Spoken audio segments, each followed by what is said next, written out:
ధనురాశి వారికి ఈ వారం మిశ్రమమైనటువంటి ఫలితాలు గోచరిస్తూ ఉన్నాయి.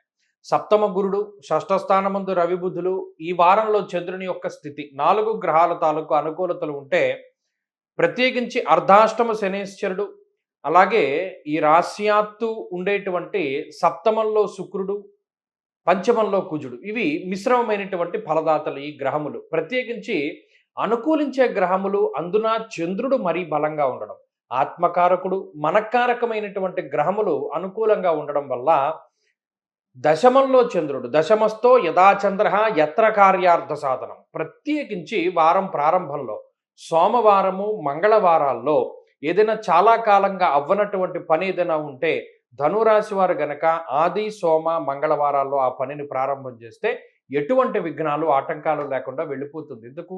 చంద్రుడు దశమంలో ఉన్నారు. అలాగే చంద్రుని యొక్క స్థితి అంత అనుకూలమైనటువంటిది అక్కడ.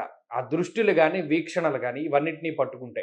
అలాగే ఈ వారంలో చంద్రబలం అధికంగా ఉండడం, రవి బలం అధికంగా ఉండడం వల్ల సుసౌఖ్యాది నేత్ర కార్యార్థ సాధనం. ఇక్కడ కూడా మళ్ళా అదే మాట చెప్పారు. ఏ పనైనా గమ్మునవుతుంది. కాబట్టి ధనురాశి వారు ఈ వారంలో ప్రధానంగా దృష్టి పెట్టవలసిందేంటి? ఉద్యోగం కావాలి, ప్రయత్నం ఈ వారంలో చేయాలి. వ్యాపారాభివృద్ధి ప్రయత్నం ఈ వారంలో చేయాలి.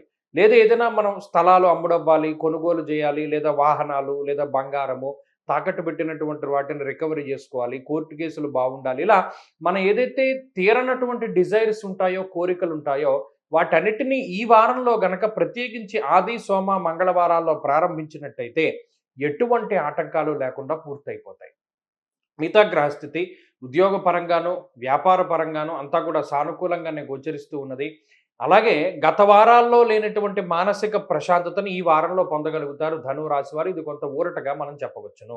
ఇంకా ఈ చతుర్థ స్థానంలో శనేశ్వరుడు తల్లిగారికి సంబంధించినటువంటి ఆరోగ్య పరిస్థితులు, గృహము, మాతృబలము, సుఖము, వాహనము ఇటువంటి వాటి మీద ఆయన కొంత వ్యతిరేకమైన ప్రభావాన్ని చూపెడుతూ ఉంటారు.